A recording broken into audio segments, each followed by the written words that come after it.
जय हिंद, वंदे मातरम। दोस्तों बहुत बहुत स्वागत है आप सभी का न्यूज इंडिया में। और अभी तक आपने इस वीडियो को लाइक नहीं किया तो लाइक कर लीजिए, और चैनल पर नए हैं तो चैनल को सब्सक्राइब कर लीजिए, साथ में बेल आइकन भी प्रेस कर लीजिए और वीडियो को ज़्यादा से ज़्यादा शेयर कीजिए। तो चलिए दोस्तों, आप सभी को बता दें कि छत्तीसगढ़ में 2023 में विधानसभा चुनाव होने हैं। इससे पहले भाजपा और कांग्रेस दोनों ने ही कमर कस ली है।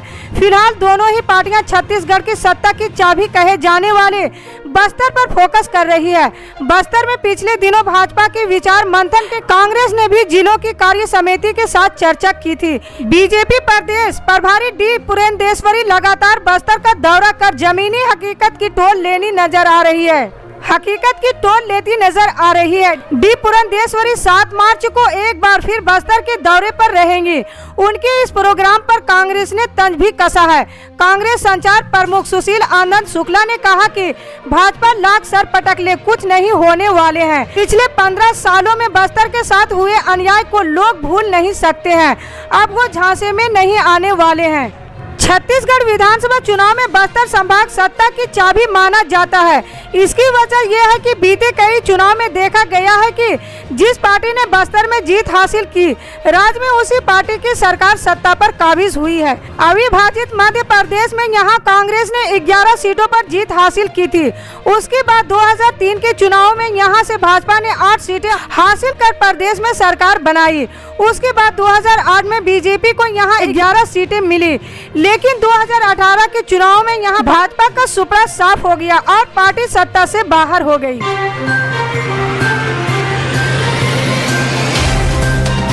जिले के सहतवार, बासडी और फेफना रसन में प्रियंका गांधी रोड शो कर पार्टी उम्मीदवार के समर्थन में प्रचार कर रही है। तय समय से कुछ देर से बलिया के बासडी विधानसभा पहुंची कांग्रेस की राष्ट्रीय महासचिव प्रियंका गांधी का रोड शो शुरू हुआ तो कांग्रेस का हुजूम उमड़ पड़ा। लोगों की भीड़ के बीच प्रियंका गांधी को फूल और मालाओं से लादने का दौर शुरू हुआ तो कांग्रेसियों ने नारे लगातार प्रियंका गांधी का भी उत्साह बढ़ाया। बलिया जिले में रोड शो करने पहुंची प्रियंका के साथ पार्टी पदाधिकारी भी रहे तो कार्यकर्ताओं की उमड़ी भीड़ को नियंत्रण करने में प्रशासन के भी पसीने छूट गए। भीड़ का आलम ये रहा कि बहुत से लोग भीड़ के दबाव में गिरे, रौंदे भी गए। अम्बेडकर तिराहा से प्रियंका गांधी का रोड शो निकला तो उसे देखने के लिए लोगों का भारी हुजूम भी उमड़ पड़ा। जन सैलाब का आलम ये रहा कि लोगों की भीड़ के बीच से रोड शो बमुश्किल ही आगे बढ़ पा रहा था। इसकी वजह से सुरक्षा बलों को काफी मशक्कत करनी पड़ी।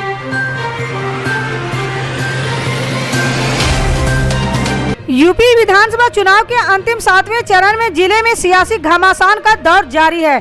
इसी कड़ी में पूर्व मुख्यमंत्री और बसपा सुप्रीमो मायावती सोमवार की दोपहर आजमगढ़ में चुनाव प्रचार करने पहुंची। लालगंज विधानसभा क्षेत्र के ओगनी ग्राम में सभा में आयोजित जनसभा में मंच पर बसपा प्रमुख पहुंची तो उत्साहित कार्यकर्ताओं ने खूब नारेबाजी भी की है।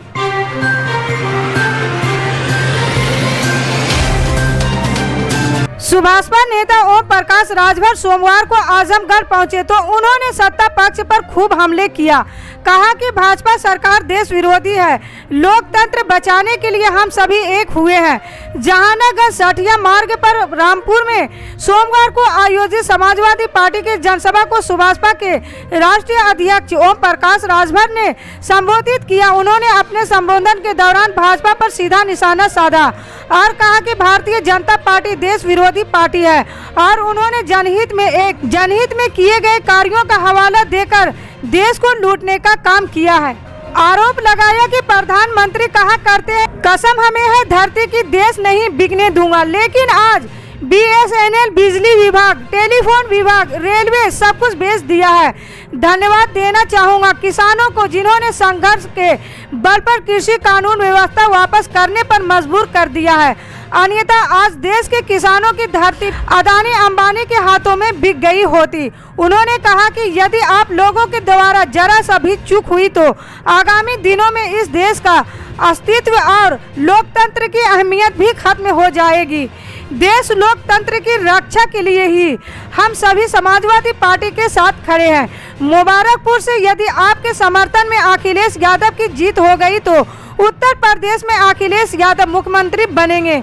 यहाँ भी डबल इंजन की सरकार होगी।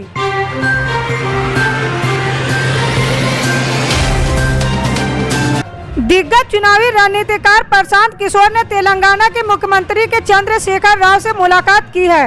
दोनों की इस मुलाकात के बाद तेलंगाना की राजनीतिक गलियारों में गर्मी बढ़ गई है।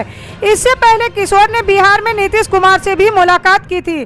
गौरतलब है कि अगले साल तेलंगाना में विधानसभा चुनाव होना है और टीआरएस प्रमुख राव ममता बनर्जी और अन्य नेताओं के साथ भाजपा विरोधी मोर्चा बनाने में लगे हैं। सूत्रों के हवाले से मिली जानकारी के मुताबिक टीआरएस के लिए प्रशांत किशोर की नियुक्ति को लेकर अभी ना तो टीआरसी ने कुछ कहा है, ना ही केसीआर ने कोई जानकारी नहीं दी है। इससे प्रशांत किशोर की निजी मुलाकात ही बताया जा रहा है, लेकिन दोनों की मुलाकात ने साथ काम करने की अटकलों को हवा दे दी है।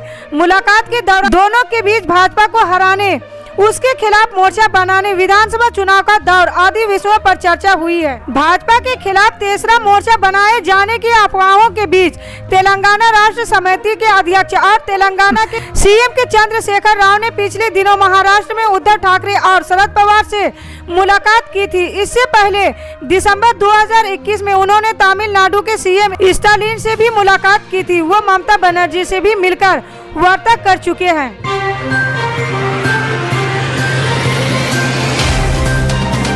पश्चिम बंगाल के मुख्यमंत्री ममता बनर्जी ने सोमवार को यूक्रेन मुद्दे पर प्रधानमंत्री मोदी को बिना शर्त समर्थन की पेशकश की। उन्होंने पीएम से अनुरोध किया है कि अंतर्राष्ट्रीय शांति और गैर आक्रामकता के लिए इस एक राष्ट्रीय प्रस्ताव के लिए एक सर्वदलीय बैठक की जाएगी। प्रधानमंत्री को लिखे एक पत्र में बनर्जी ने दोहराया कि यूक्रेन में फंसे भारतीयों को वहां से निकालने और विशेष रूप से संकट में फंसे हमारे छात्राओं को तुरंत मदद उपलब्ध कराने के संबंध में देश एकजुट है। उन्होंने आगे लिखा है कि दुनिया का सबसे बड़ा लोकतंत्र होने के नाते भारत को दुनिया को शांतिपूर्ण समाधान देने के लिए आगे आना चाहिए। हमें ये बिना किसी हिचकिचाहट के करना चाहिए। उन्होंने कहा कि हालांकि युद्ध पर हमारे सामान्य रुख पर चिंता व्यक्त की गई है। गोरखपुर शहर सीट से समाजवादी पार्टी के प्रत्याशी शुभावती शुक्ला ने सोमवार को योगी सरकार और बीजेपी पर निशाना साधा। उन्होंने कहा, मेरे पति उपेंद्र दत्त शुक्ला बीजेपी के प्रदेश उपाध्यक्ष रहे, लेकिन बीजेपी ने हमारे उपेक्षा की अंतिम समय में पार्टी ने साथ नहीं दिया। शुभावती ने लोगों से भावनात्मक अपील की। सपा प्रत्याशी शुभावती शुक्ला ने कहा, परिवार के साथ हुए अन्याय और गोरखपुर की जनता लिए योगी को चुनौती दी है। योगी ने मेरा अपमान किया है, बीजेपी ने मेरे परिवार का साथ नहीं दिया है।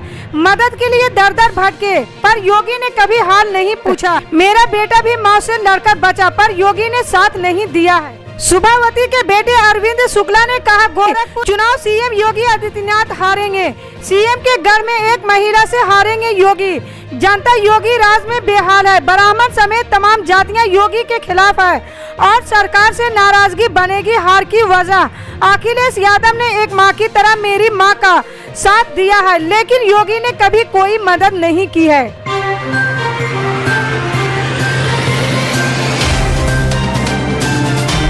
राजस्थान और छत्तीसगढ़ के बीच कोयला विवाद जल्द खत्म हो सकता है। कांग्रेस के पूर्व अध्यक्ष राहुल गांधी की ओर से राजस्थान के मुख्यमंत्री अशोक गहलोत और छत्तीसगढ़ के मुख्यमंत्री भूपेश बघेल के साथ बैठक के बाद दोनों राज्य सरकारों के बीच कोयला ब्लॉक आवंटन को लेकर चल रहे विवाद के हटाछेप की उम्मीद जगी है।